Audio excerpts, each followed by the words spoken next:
ይህ መልእክት የሚተላለፈው ከአራተኛ ማህበረሰብ። የዛሬው መልእክታችን ሁሌ እንደምንለው ፈጣሪን በማመስገን እንጀምራለን።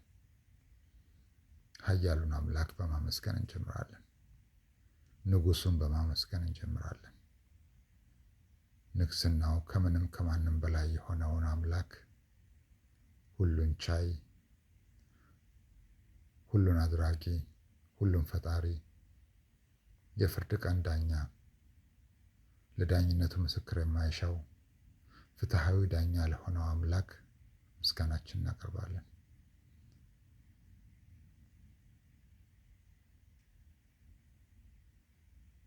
ለዛ ሁሉን ሰሚ፣ ሁሉን ተመልካች፣ ሁሉን ታዛቢ፣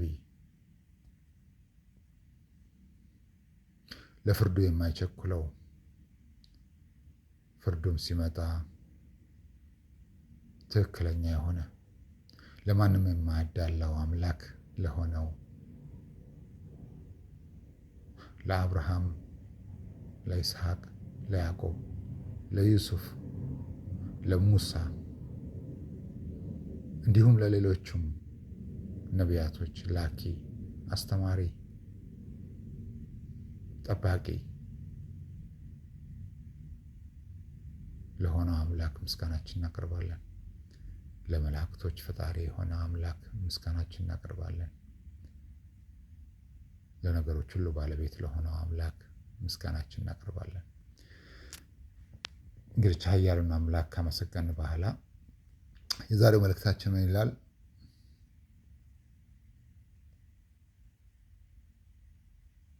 እንግዲህ በዚህ ነው የሚጀምረው። ታሪክ ነው። አንዳንድ ጊዜ ታሪክ ነው። ምን ይላል እኛ ሀገር ሰው? መስተዋት ይገዛል ሞኝ የጨዋ ልጅ፣ ሁሉን የሚያሳየው መሰንበት ነው እንጂ ይላል። ሁሉን የሚያሳየው መቆየት ነው እንጂ ይላል። እንግዲህ ያ ማለት አምላክ እድሜ ከሰጠን ብዙ እናያለን ማለት ነው። ብዙ እናያለን። እድሜ የሰጠው ነው ብዙ የሚያየው። ምን ይላል እኛ ሀገር ሰው ደግሞ? የቆየ ከሚስቱ ይወልዳል ይላል። የቆየ ከሚስቱ ይወልዳል።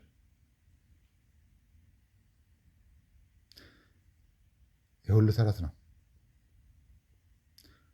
ወደ ዋናችን ነገር ስንገባ እንግዲህ በአንዲት ቆየት ባለች የኛ አንዲት ገጠመኝ ወይም ታሪክ እንበለው፣ በሱ እንጀምራለን። ምን ይላል ሰውየው? የእስር ቤቱ በር ላይ ቆሞ፣ ጋርዱ ማለት ነው፣ የእስር ቤቱ ጋርድ ነው። የእስር ቤቱ በር ላይ ቆሞ ምን ይላል? ትላንትና ማታ እራቱን ያልበላ ማን ነው ይላል። ትላንት ማታ እራቱን ያልበላው ማን ነው ይላል። አንድ እስረኛ ነበረ። ማታ ከመሸ ነው ይዘውት የመጡት። በስካር መንፈስ ነው እዛ የደረሰው። እራቱን ያልበላው ምክንያቱ ከመሸ ስለመጣ ነው። ስለዚህ አሁን ስካሩ በርዶለታል። እስር ቤት ነው ያለው። እኔ አለ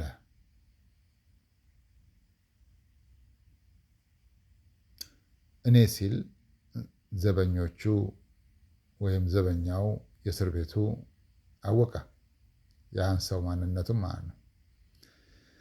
ምክንያቱም በዛ መንገድ ካልሆነ በስተቀር አይለየውም ነበርና ነው። ትላንትና ማታ እራቱን ያልበላ ማን ነው ሲል ዘበኛው እስረኛው እኔ አለ። ዛሬም ድገም ተብለሃል ተባለ። እሱ እኔ ያለው ራቱን ስላልበላ አዝነው የቁርሱንም የራቱንም አንድ ላይ ይሰጡኛል ብሎ ነው።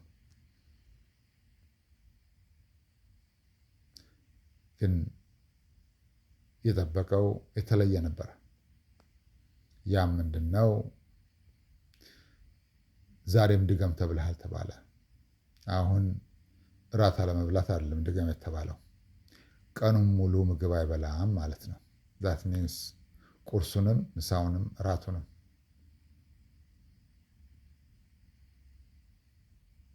እሱ አዝነው ይሰጡኛል ብሎ ነበር። ከዛ እስረኛው ምን ቢል ጥሩ ነው? ምን ማለት ነው አለ። ያ ማለት ዛሬ ቀኑን ሙሉ ምግብ አትበላም ማለት ነው። ቁርስ፣ ምሳ፣ እራት አትበላም ማለት ነው።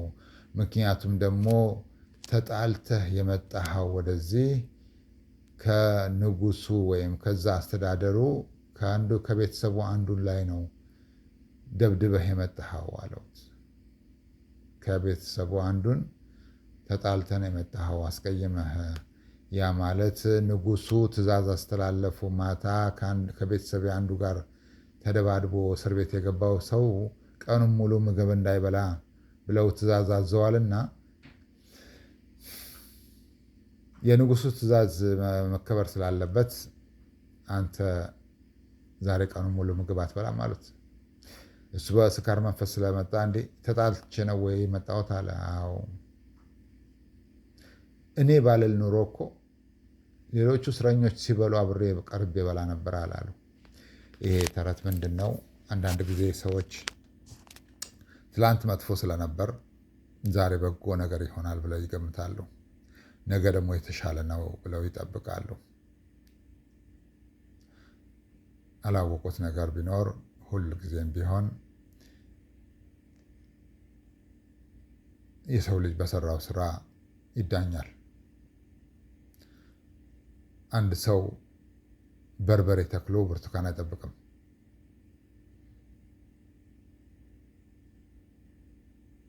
እና ስለዚህ ትላንት በመጥፎ ስለነበር ዛሬ ጥሩ ይሆናል ማለት አይደለም። ነገ የተሻለ ይሆናል ማለት አይደለም። ሁሉም እንደየስራው ይዳኛል ማለት ነው። የዚህ ዓለም ኑሮም አሁን ያለንበትም እንደዚህ ነው።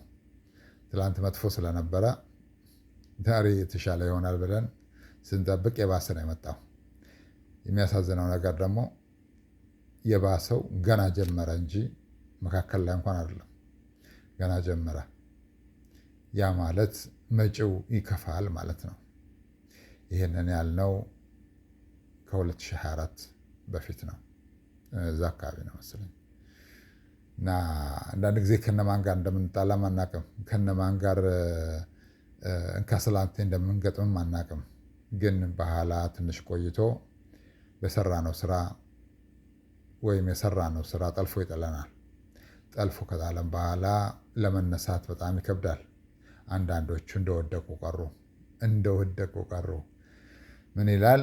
ይሄ ሂሳብ ነው። 10-1 ሲባል 10-1 ምን ማለት ነው? 10-1 ብዙ ሰዎች ናይን ይጠብቃሉ። በአራት አይነ ማህበረሰብ ሂሳብ ካልኩሌሽን መሰረት 10-1 is 0። 10-1 is 0።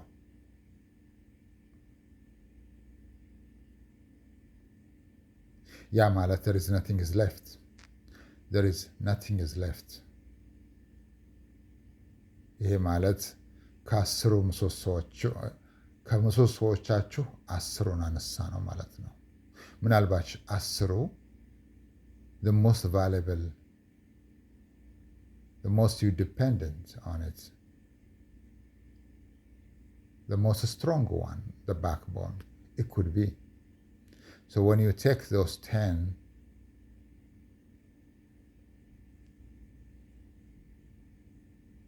maybe there is nothing is left behind.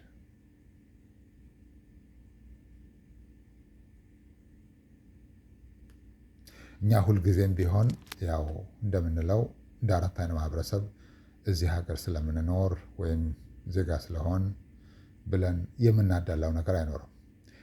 አንድ ነገር የምናዳላ ነገር ቢኖር መጥፎነታችሁን እነግራችኋለን። መጥፎ ስራ ስትሰሩ እነግራችኋለን። መጥፎ ስራ ሲሰራ እነግራችኋለን። ያ ጥሩ እንጂ መጥፎ አይደለም። ምክንያቱም ደግሞ እኛ ከተናገርን በኋላ እኛ ከእናንተ የምንጠብቀው ነገር ይኖራል። የሚስተካከል ነገር ካለ ማለት ነው። የሚስተካከል ነገር ካለ ከእናንተ የምንጠብቀው ነገር ይኖራል። ከእናንተ የምንጠብቀው ነገር ስናገኝ እናንተ ከኛ የምትጠብቁት ነገር ይኖራል። እንደ ፈጣሪ አገልጋይነታችን ከኛ የምትጠብቁት ነገር በትክክል ይኖራል። ያ የሚኖረውን ነገር ደግሞ እኛ የመስጠት ኃላፊነት አለብን። የዚህ ችግሩ እኛ ከእናንተ የምንጠብቀውን ነገር ስናጣስ ነው፣ ወይም ሳይስተካከል ሲቀር፣ ወይም ነገሮች በፈለግናቸው መንገድ ሳይሄዱ ሲቀሩ፣ መሬትን ላይ ያለውንም የሰማይ ላይ ያለውንም ሲያሳዝን ምንድን ነው የሆነው? ያ ሲሆን ፈጣሪ ከኛ የሚጠብቀው ነገር አለ። ፈጣሪ ከኛ የሚጠብቀው ነገር ሲኖር እኛ ባናደርግ እኛ ከፈጣሪ የምንጠብቀውን ነገር አናገኝም። ያን ነበር ስናደርግ የነበረው ያለፉት ጥቂት ዓመታት ማለት ነው። እንናገራለን። ከዛ በኋላ ፈጣሪ ከኛ የሚጠብቀው ነገር ስለሚኖር ወደ እሱ እናስተላልፋለን። ከዛ በእናንተ ላይ ተፈጻሚ ይሆናል ማለት ነው። አምላክ ማንንም ኔሽን አላጠፋም። አስጠንቃቂ፣ አስተማሪ፣ መካሪ ሳይልክላቸው ያ ማለት እኛ ፈጣሪ መልእክተኞች ነን እያልን አይደለም።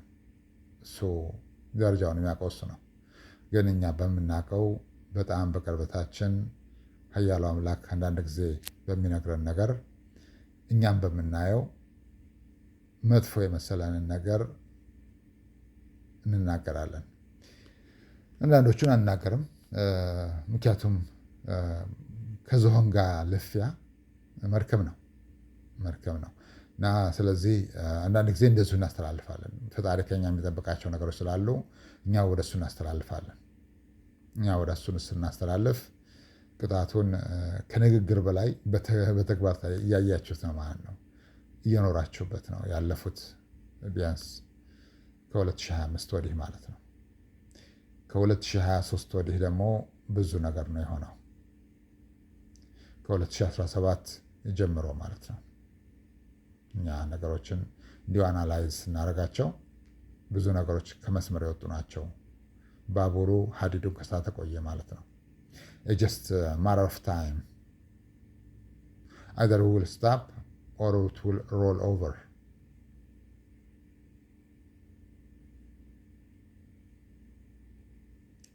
But we hope that it will stop. If it roll over, many things will go wrong. ስለዚህ የኛ ነገር ምንጊዜም እነግራለን። ጥፋት ባየናቸው፣ መጥፎ ነገር ባየናቸው፣ በይበልጥ ይሄ ዘርና ዘረኝነት በሚለው ነገሮች ሰዎች በኩል ሳይዳኙ ሲቀር አንዳንድ ጊዜ ሰዎች ስለሚችሉ ብቻ መጥፎ ነገር ሲያደርጉ በአንድም ሆነ በሌላ መንገዱ መጥፎ ነገር በሚሰራ ጊዜ እነግራለን። እንደ አራት አይነት ማህበረሰብ እነግራለን። ከተናገርን በኋላ እኛ የምናገር ብቻ ነው ዋናው ስልጣናችን። ከተናገርን በኋላ እንጠብቃለን ማለት ነው። ከእናንተ ለውጥ ነው የምንጠብቀው። አንዳንድ ቼንጅ ነገሮች እንጠብቃለን። መጥፎ ነገሮች በእኛ ግምት፣ በእኛ አስተሳሰብ በዚህ ምድር ላይ ፍትህ የለም።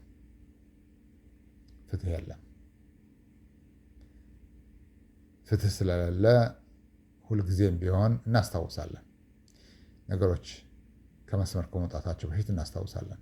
ከዛ በኋላ ፍትሐዊ ዳኛ የሆነው አምላክ ለእሱን ነግረውና ጀስትስ ይፈጸማል ማለት ነው። ያ ነበር ሲሆን የነበረው ከአሁን በፊት። ለእናንተ ሁሉ ነገር በአክሲደንት ነው የምታዩት፣ በአጋጣሚ ነው የምታዩት፣ ኢንሲደንት ነው የምታዩት። ምክንያቱም አምላክ ከሰማይ ላይ ይሄ የኔ ቅጣት ነው ብሎ አይጽፍም። this is my punishment ብሎ አይጽፍም። but you always pay the price.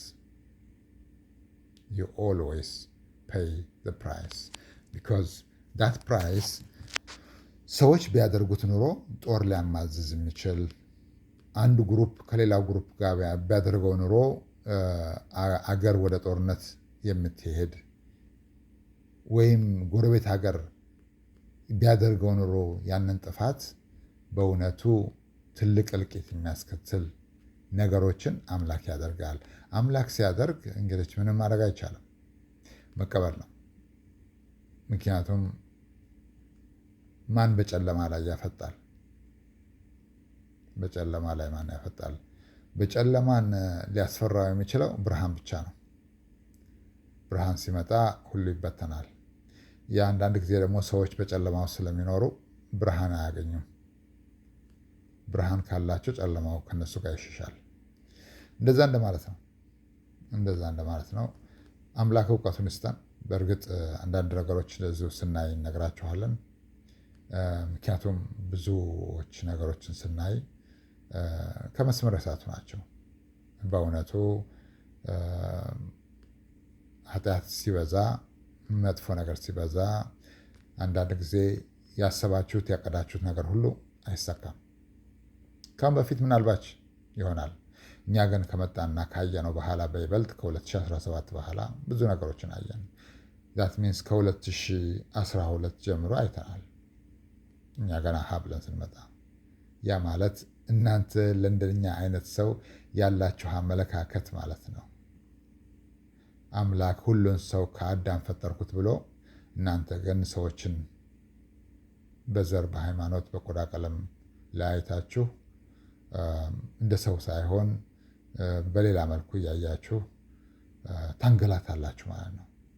ያን ነበር ያየነው በ2017 በ2012 2018 እንደዛ ነው ያየነው። 2019 እንደዛ ነው ያየነው። 2023 አየነው። በቀጥታ ከእናንተ ጋር ባይገናኝም ግን እነዛ አካሎች ዋጋ ከፈሉ። እኛ ከመጣን በኋላ ዋጋ ከፈሉ። ክፍያው ከባድ ነበር። እሱ ከእናንተ ጋር ብዙም አያያዝም። ስንገባም ነብ ስለነበር ስንወጣ ቢያንስ ለ30 ደቂቃ ነበር የቆምነው። ከባድ ነው። እንደዚህ አይነት ነገሮችን እኛ የቆምንበት ቦታ ላይ ካልቆማችሁ ልታውቁት አትችሉም ምን እያወራን እንዳለን። ግን አንድ ነገር እኛ ራሳችን የተረዳነው ነገር ቢኖር አንደኛ የኛ አቅም ፈጣሪ የሰጠን ጸጋ እያደገ ሄደ። ሁለተኛ አምላክ በባሮቹ ላይ የሚመጣን ነገር እንዴት አድርጎ ዲፌንድ እንደሚያደርግ ነው። ዲፌንድ ያደርጋል። አጸፋው ከባድ ነው። ልክ እንደዛ እስረኛ ማለት ነው። ከንጉሱ ወይም ከአስተዳደሩ ቤተሰብ አንዱን ስለነካ ራቱን ሳይበላ መግባት ብቻ ሳይሆን ቀኑን ሙሉ ምግብ አይበላም ማለት ነው። እና እንደዛ ስለሆነ ነው እኛ አንድ የተማርነው ምንድነው? ፈጣሪ ቅጣት ያወርዳል። በባሮቹ ላይ ሲመጣ ቅጣት ያወርዳል። በዛ ላይ ደግሞ ፈጣሪ ከኛ ይጠብቃል ስንል አምላክን አንዳንድ ጊዜ እንለምናለን ምን መደረግ እንዳለበት። ያንን ስንለምን ፈጣሪ የልመናችንን ያደርጋል። ካለመን ወይም አምላክን ካልነገር ነው ተስማምተናል ማለት ነው እናንተ በምታደርጉት ነገር። ያ ማለት እናንተ በምታጠፉት ጥፋት ውስጥ በአንድም ሆነ ዝምታ ራሱን የቻለ መስማማት ማለት ነው። አንዳንድ ጊዜ ሰዎች በጣም ወንጀል ሲሰሩ አንድ ሰው ቆሞ ካየ ተስማማ ማለት ነው።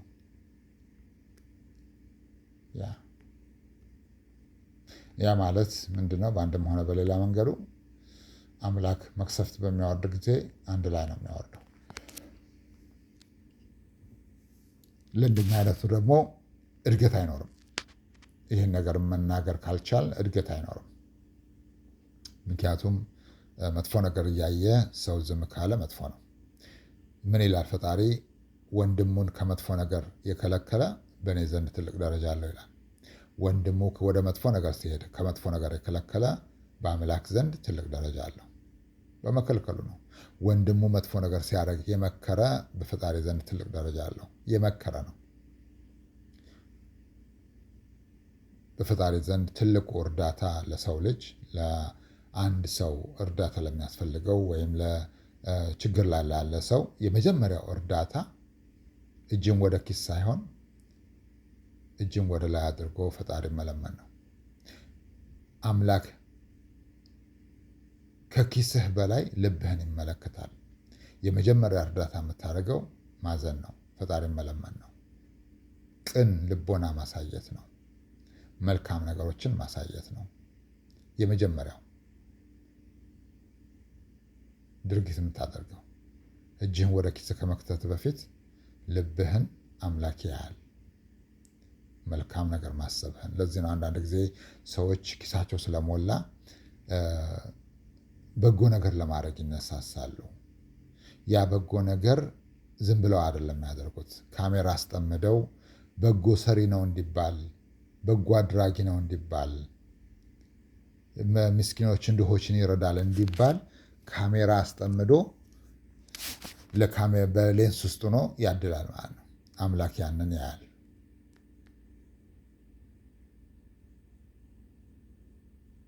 ከቀን ልቦና እንዳልተነሳ ያያል። ወጣ ወረደም እኛ ሁሌም ቢሆን እንደዚህ አይነት ነገር ስንናገር አንደኛ ለሀገሪቱ ጥሩ ነው፣ ሁለተኛ ለማህበረሰቡ ጥሩ ነው፣ ሶስተኛ ለራሳችን ጥሩ ነው። ምክንያቱም ከተናገርን በኋላ የሚመጣው ቅጣት እጅግ በጣም አሳማሚ ነው። እንዳልነው 10 minus 1 is 0. 10 minus 1 is 0. Maybe those 10 is the most important thing for the nation, for the country. እኛ ሁሌም ቢሆን ያልነውን ነገር እናደርጋለን። አንዳንድ ነገሮችን እንነግራችኋለን፣ አንዳንድ ነገሮችን አንነግራችሁም። ግን ሁሉንም እናደርጋለን። የምናደርገው መደረግ ስላለበት ነው።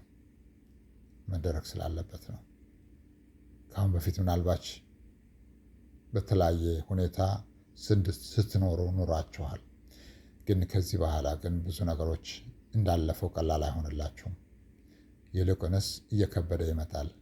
እኛ ያልነው ምንድን ነበረ? ሁለተኛው ዓመትና ሶስተኛው ዓመት በጣም ከባድ ነው የሚሆነው ነው ያልነው። ያ ማለት ከ2025 ሁለተኛው ዓመት 2026 ነው። ሶስተኛው ዓመት 2027 ነው። ከዛ በኋላ 2-3-5ኛው ዓመት እጅግ በጣም ከባድ ነው የሚሆነው። most things are gone. Some of them they gone forever. They will not come back. አሁን እየሰራን ያለ ነው ትልቅ ስራው ያው እንዳልናችሁ ነጠላን ጥለናል እንዳልነው ወይም ነጠላን ጥለናል ጋቢ ደርበናል እንዳልነው አንዳንዶቹ እንደዚህ ነው ያደረግነው። በአፈር የሚጫወቱትን አይናቸውን እናጠፋ ነው። ሰው አፈር ላይ ያሉትን ወደ አፈር እንመልሳለን ባልነው መሰረት እያደረግን ነው። የሰፈር ጎረምሶችን እንቀጣለን ባልነው መሰረት ያው እንግዲህ ያያችሁት ነው እነማን እንደሆኑ ጎረምሶቹና እንደማን እየተቀጡ እንዳሉ። ጌታዋን የተማመነች በግ ላቷን ታሳድራለች የሚለውም እግር መንገዱን ባለፈው ያልነው ቆየት ብሏል። 1-2 ዓመት ይሆነዋል ወይም ከዛ በላይ። ጌታዋ የዚህ ምድር ላይ ከሆነ እንዳይወርቅ ይጠንቀቅ ይላል። ያን ነበር ያልነው። ጌታዋ የዚህ ምድር ላይ ከሆነ እንዳይወድቅ ይጠንቀቅ። ምክንያቱም በጓን አይደለም ላቷን ራሱን እንኳን አያድንም ማለት ነው። ስለዚህ በጓ ጌታዋን ገለል ስናደርገው በጓ ላቷ ብቻ ሳይሆን መላ አካላቷ የተኩላ ይሆናል ይላል። ያንን እየሰራን ነው። ቆየት ብሏል። እንደዚህ አይነት ነገሮች ቦታቸውን ከያዙ እመኑን፣ በአብርሃም አምላክ ስም እንምላለን። ስራቸው ኦልሬዲ እየተከናወኑ ነው። ብዙ ነገሮችን አይተናል። ምክንያቱም ፈጣሪ ሲናገር ወይም ፈጣሪ ሲል ሁሉም ነገር በተግባር ይገለጣል። አምላክ ያኔ ቃሉን ካሰማን በኋላ ይህ ነገር እንደሚከሰት በናፍቆት እየጠበቅነው ነበረ። አሁን ያለንበትን ሰዓት ማለት ነው። የእኛ ትልቁ ስራ ምንድነው መሆን ያለበት? ያደረግነው ኖት ኦን አወር ዋች የሚለውን ማለት ነው። አዲሱ ዓመት ኖት ኦን አወር ዋች ማለት በእኛ ቋንቋ አተረጓጎም ያለፈው ይበቃል እንደማለት ነው። that means after this we involved, our forces are involved. That means nothing will go unanswered. Everything will be more hard. Not the way you want, but the way we want it will go. ለዚህ ነው እኛ እዚህ ምንም እንኳን ብንኖርም ግን አናዳላም። የምናየው ነገሮችን በተረጋጋ ሁኔታ ከጀርባ ነው የምናጠናው። ከጀርባቸው ስናጠና ዛፉን ከቅጠሉ እስከ ስሩ ስናጠናው ይሄንን ሪዛልት ነው ያሳየን። ሰው አንዳንድ ጊዜ ምን ይባላል፣ ሰውየው ብርቱካን ተክሎ ብርቱካን ነው የሚጠብቀው፣ ማንጎ ተክሎ ማንጎ ነው የሚጠብቀው፣ ቃሪያ ተክሎ ቃሪያ ነው የሚጠብቀው። that means whatever you did you will receive later, just a matter of time። እኛ ሁልጊዜ ነገሮችን በእርጋታ አይተን ነገሮችን በሚሆኑበት መልኩ እናደርጋቸዋለን። ከዛ በኋላ ኢትስ ዳን። ትልቁ ስራ አሁን እያደረግን ያለ ነው ነገሮችን ከውጭ ያሉትን መጨረስ ነው። ከውስጥ ያለው ባለፈው እንዳልነው 70% ወይም 75% ተፈጥሮ ነው። ተፈጥሮ በጣም በአደገኛ ሁኔታ ትመታችኋለች። ይሄንን ስንል እንግዲህ ግዴታ ጂኦግራፊ አምላክ ነው የሚያውቀው። ባለፈው የአንድ ነገር ተናግረን ነበርና ጌታ ትላንት ባሳወቀን መልኩ ጥበበኛ ነው አምላክ፣ ጥበበኛ ነው። እንዴት ባሮቹን እንደሚጠብቅ እንዲሁ ገረፍ ገረፍ አድርጎ አሳየን። እኛም የፈጣሪን ፍላጎት አይተን ተቀብለንም ማለት ተስማማን ማለት ነው። እንደዚህ አይነት ነገሮችን ትንሽ ይከብዳሉ ለማስረዳት ይከብዳሉ፣ ግን ይሆናል። ሁሉ ነገር አምላክ ባለው ነው የሚሆነው። እሱ ጥበበኛ ነው። እመኑን፣ ባሮቹን ለመጠበቅ የማይሄድበት ርቀት የለም። ይህንን የሙሴን አምላክ እንዳው ማመስገን ብቻ በቂ አይደለም፣ ከዛ በላይ መሆን አለበት። እውቀቱ ሰፊ ነው፣ ግን ያው እንዳልነው ነው። እኛ መናገር ብቻ ነው። ግን ተፈጥሮ በጣም በምታደክም ሁኔታ ትጎዳችኋለች። ለወደፊቱ ማለት ከ2025 እስከ 2035 በዛ 10 ዓመት ማለት ነው። የተፈጥሮ ጉዳይ ከፍተኛ ነው። it will wipe out in just matter of time. It could be fire, it could be war, it could be dry, it could be earthquake, it could be wind, it could be tornado. We don't know, but we know exactly nature will wipe out you. እንደዛ እንደማለት ነው። ይሄን ነገር ደግሞ እንግዲህ እናንተ አቅም የላቸውም፣ የመከላከሉ አቅም የላቸውም። ሲመጣ መጠበቅ ብቻ ነው። ሁሉ ነገር በተባለበት ይሆናል። ከዛ በፊት ያሉት ደግሞ እንግዲህ ከውጭ ያሉትን ነው። ከውጭ ወደ ውስጥ ነው። ከውጭ ወደ ውስጥ ሲመጣ ከውስጥ ወደ ውጭ ይሄዳል። ያኔ ምናልባች ይሆናል ማለት ነው። ብዙ ነገሮች ቦታቸውን ይለቃሉ። የኃያሉን አምላክ ስራ እንግዲህ እድሜ ከሰጠን እናያለን። የኛ አሁንም የምንመክራችሁ ምንድን ነው? ዶንት ዱ ባድ ቲንግስ ጀስት ቢኮዝ ዩ ካን። ነቲንግ ስቴይ ፎርኤቨር። ነቲንግ አብሶሉትሊ ነቲንግ ስቴይ ፎርኤቨር። ያ ማለት እጁን ወደ ፈጣሪ የሚያነሳ ማህበረሰብ እስካለ ድረስ there is nothing stay forever። ባለበት ቦታ ላይ የሚቆይ ነገር የለም። we promise you there is nothing። እና ምንድነው የኛ ምክር? አሁንም በግብር ከፋዩ ገንዘብ ደሞዝ የምትቀበሉ ወይም ከሱ ጋር ግንኙነት ያላችሁ በአንድም ሆነ በሌላ መልኩ when you do something crime, when you do something wrong, the country will pay the price. We just promise you that. And this is what we are doing, what we used to do for the past few years, for the past few months, for the past few weeks, maybe for the past few days. Yes, when you do something wrong, the country will pay the price. The nation will pay the price. ምንም ማድረግ አይቻልም። የሚያሳዝነው ነገር ዋጋ ከፋዮቹ ሰዎች ይህንን የሚቀበሉት መቅሰፍቱን ስለምን እንደሆነ እንኳን አያውቁም። እውቀቱ ማንም የሚነግራቸው የለም። ግን ይከፍላሉ፣ ዋጋ ይከፍላሉ። this is we did intentionally። ምክንያቱም በእኛ አመለካከት ፍትህ የለም፣ ፍርድ የለም። ትክክለኛ ፍትህ፣ ትክክለኛ ፍርድ ስለሌለ ለአምላክ ሰጠነውና አምላክ ቅጣቱን ያወርዳል ማለት ነው። ቅድም ያልነው ነገር ምንድን ነበረ? እኛ ለእናንተ መምከር ነው። ከዛ በኋላ ማለት መጥፎ ስራ፣ መጥፎ ነገሮቻችሁን መነግራችኋለን። ከዛ በኋላ እኛ ከእናንተ የምንጠብቀው ነገር ይኖራል። እኛ ከእናንተ የምንጠብቀውን ነገር ስናገኝ እናንተ ከኛ የምትጠብቁት ነገር ይኖራል። እኛ ከእናንተ የምንጠብቀውን ነገር ስናጣ አምላክ ከኛ የሚጠብቀው ነገር ይኖራል። ያ ማለት አናዳላን ማለት ነው። it will come, it will hit you very hard, very painful. The only thing is you will not blame anyone. You will not blame anyone. It will hit you every time. Every time. Again, እንናገራለን። በግብር ከፋዩ ገንዘብ ደሞዝ የምትቀበሉ ወይም ከእሱ ጋር ግንኙነት ያላችሁ በአንድም ሆነ በሌላ መንገዱ doesn't matter which way it is. When you do something wrong, when you do some crime, when you do something bad, the nation, the country will pay the price. That's exactly what will happen. ይህ መልእክት የሚተላለፈው ከአራተኛ ማህበረሰብ ነው። የዛሬው መልእክታችን እዚህ ላይ እናጠናቅቃለን። ኃያሉ አምላክ ክብር ምስጋና ይገባው። አጥፊዎችን አምላክ ይቅጣልን፣ ዘረኞችን አምላክ ይቅጣልን። በቆሙበትም በቆሙለትም ነገር ላይ ሁሉ ፈጣሪ መቅሰፍት ያወርድባቸው። ለህፃናቶች፣ ለአዛውንቶች፣ ለእናቶች፣ ለአባቶች፣ ለአረጋውያን፣ ለታዳጊዎች እዝነት የሌለው አምላክ እዝነት እንዳይልክለት ከነሱ ላይ ጸጋውን ያንሳባቸው። በተሰማሩበት ሁሉ ሽንፈትን፣ ውድቀትን ያከናንባቸው ነው የምንለው። ውርደታቸውንም ያከናንባቸው።